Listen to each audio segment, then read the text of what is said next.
Formal nang sinimulan ng National Police Commission ang inspection, monitoring at investigasyon sa mga tanggapan at unit ng Philippine National Police matapos magsagawa ng entrance conference noong ika-4 ng Marso sa Campo Crame, Quezon City.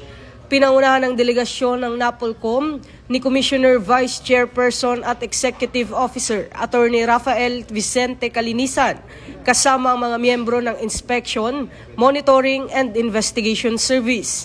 Ang naturang aktibidad ang hudyat ng malawakang pagsusuri sa mga unit ng PNP sa buong bansa na isasagawa mula Marso hanggang Setyembre taong kasalukuyan. Tinalakay sa pulong ang mga layunin at pangunahing pokus ng pagsusuri kabilang ang pagsunod sa pamantayan sa manpower allocation, distribution at deployment, pati na ang epekto nito sa crime rate, response time at kaligtasan ng komunidad.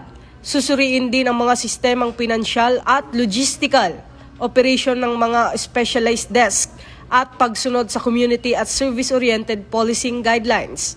Sa mensaheng ipinarating ni PNP Chief Police General Jose Melencio Nartates Jr. sa pamamagitan ni Deputy Chief PNP for Operations, Police Lieutenant General Edgar Alan Ocubo, tiniyak ng PNP ang buong kooperasyon at transparency sa isinagawang pagsusuri.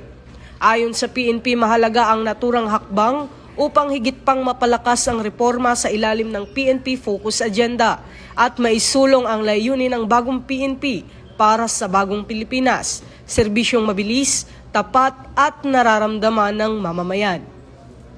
Mula rito sa PNP National Headquarters, ako ang inyong PNN correspondent, Patrolman Don Brosas, alagad ng batas, tagataguyod ng Balitang Pulis.